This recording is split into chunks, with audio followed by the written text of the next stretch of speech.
Welcome back, everyone. Today we want to introduce the topic of predicate complements. This is an introductory video on predicate complements and what they are. We'll have others where we explore finding them, identifying them, and properly using them. Agreement being a key thing when we talk about predicate nominatives particularly. A review of English structure and syntax is helpful for understanding where we're going with predicate complements. We often hear it said that English is a subject, verb, object, word order. That's what syntax means. For syntax, think word order. Language. The language goes subject, verb, object. And I have object in parentheses and underlined with a dotted line because a sentence may or may not have an object of its verb. But what we're really saying is that in English we have a noun phrase, the subject, and a verb phrase. And that this verb phrase may or may not be complemented by a noun phrase or an adjective in the predicate. We'll see this a little bit more as we take a look at our examples right here. I see you. We've got our noun phrase, the subject, I, just a single pronoun. See, that's clearly our verb phrase. But what do we see? We have a complement telling us more about that action. It completes it. I see you. So here is you a noun? Yes, it's a pronoun. So we have a noun phrase in the predicate. It's the direct object, as we'll learn later, of see. It's what was seen. I see what? I see you. Here's another one. He seems happy. Now, we've got our noun phrase. Just again, a single, just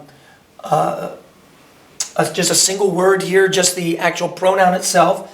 Seems, a linking verb. We'll talk more about that in a minute. And seems what? Seems happy. But is happy a thing? Is happy a noun? No, happy is an adjective. So here we have our adjective, and an adjective may not be a single word. It might be a phrase or even a clause. But something that complements the verb here is an adjective.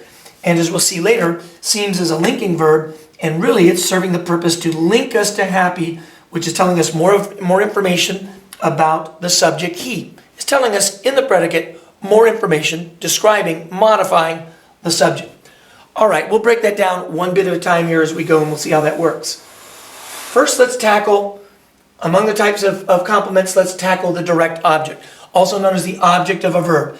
DO for short. Now, it's a noun, so we know that we'll be able to recognize it by that.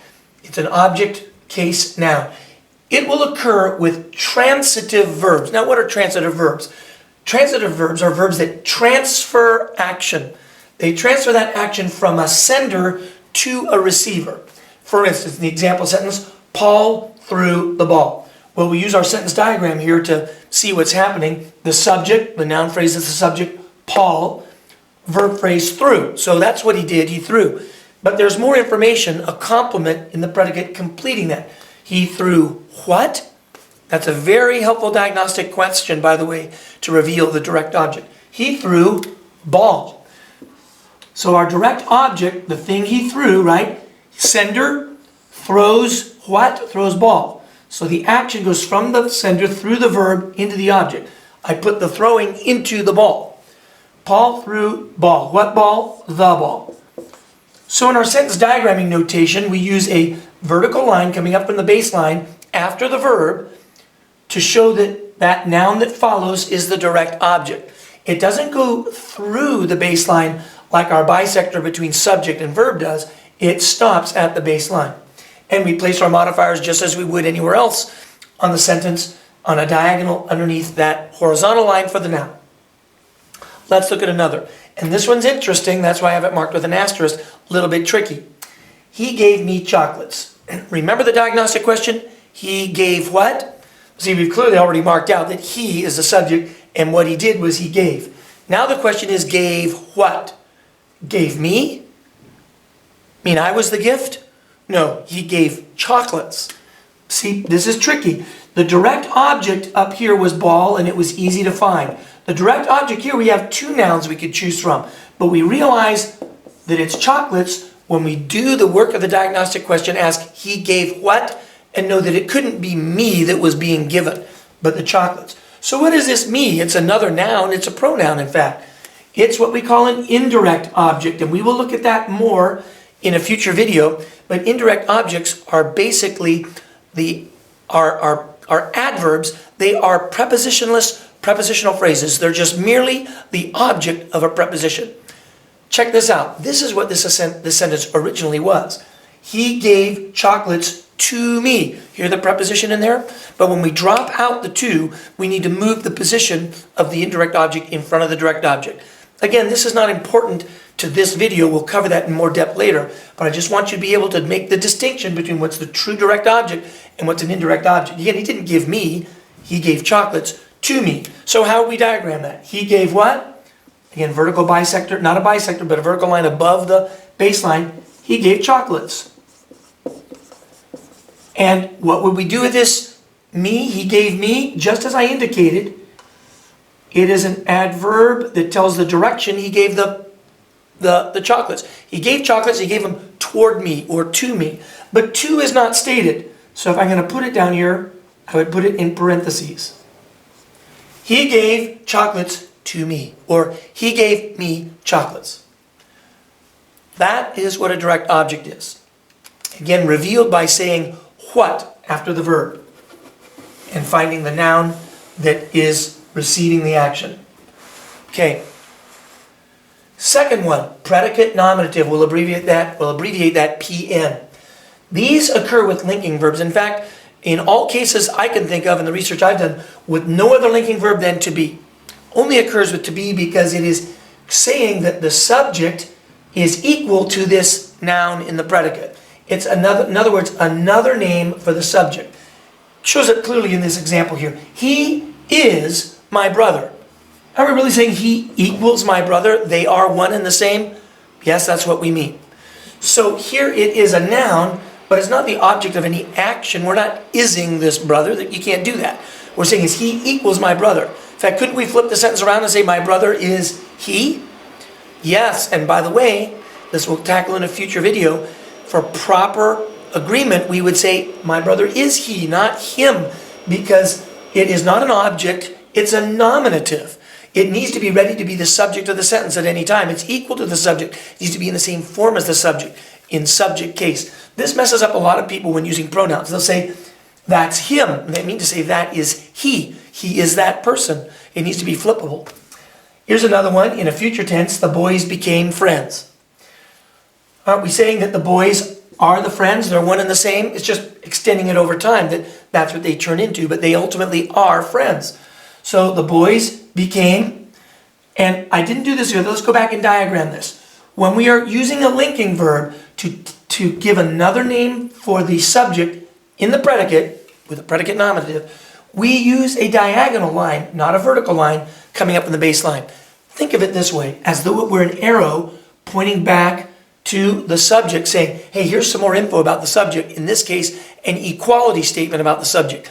This is who the subject is. He is what? Brother. That's the noun. It goes in the line.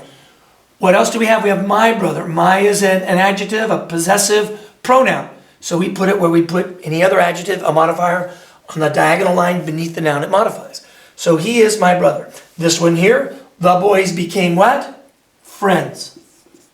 No modifiers, this one's simple. That's what they became. So again, the rule for diagramming to help us out is after a linking verb, by the way, after any linking verb, you'll always have a diagonal backward slanting line. I'll show you the other case in a moment, which is predicate adjective. But with the verb to be, it will be a predicate.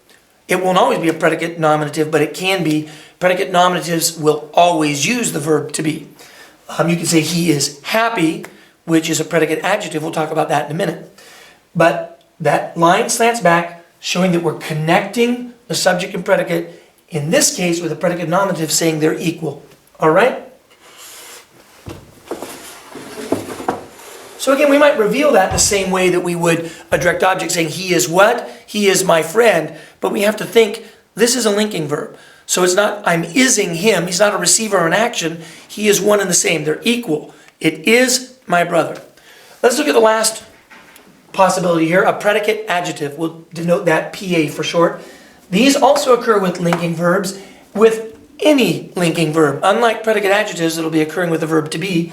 These can occur with the verb to be or any other linking verb. These are modifiers of the subject.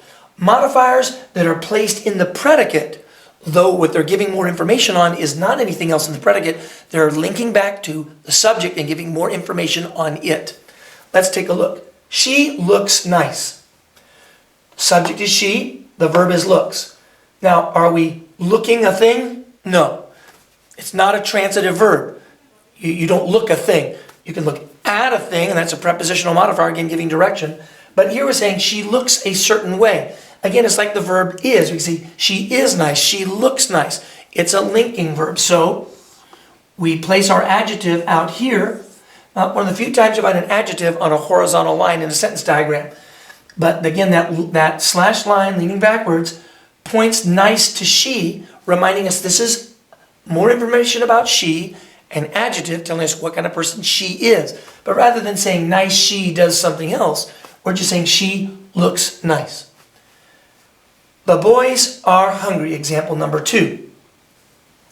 The boys, that's the noun phrase. Which boys? The boys. They are, another linking verb. So right away we know we'll denote with a slanted line.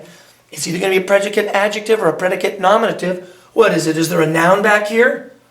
No, hungry is not a noun. It's an adjective. Hungry what? Hungry boys. So it's an adjective in the predicate telling us more information about the boys. Again, just as though an arrow were pointing backward, saying this belongs with boys. So that's how we diagram that out. And those are the 3 types of predicate complements that we're introducing today. The direct object, the predicate nominative, and the predicate adjective.